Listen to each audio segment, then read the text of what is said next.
Got some new wheels for the S10. Came in cheap. He has to take one more off.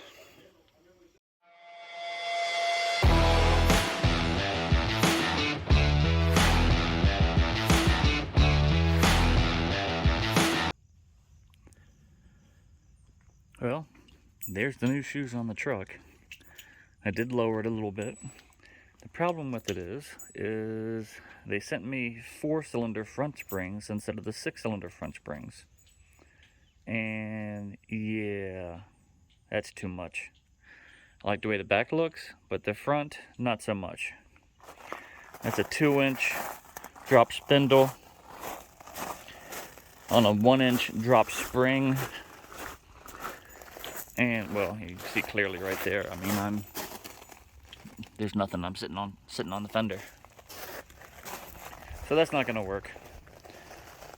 So after 9 hours of dropping it and putting on all the new front stuff, I tear it all apart and put the factory springs back in. I should raise it back up 1 inch. Should look like the back. And with that, I should be happy.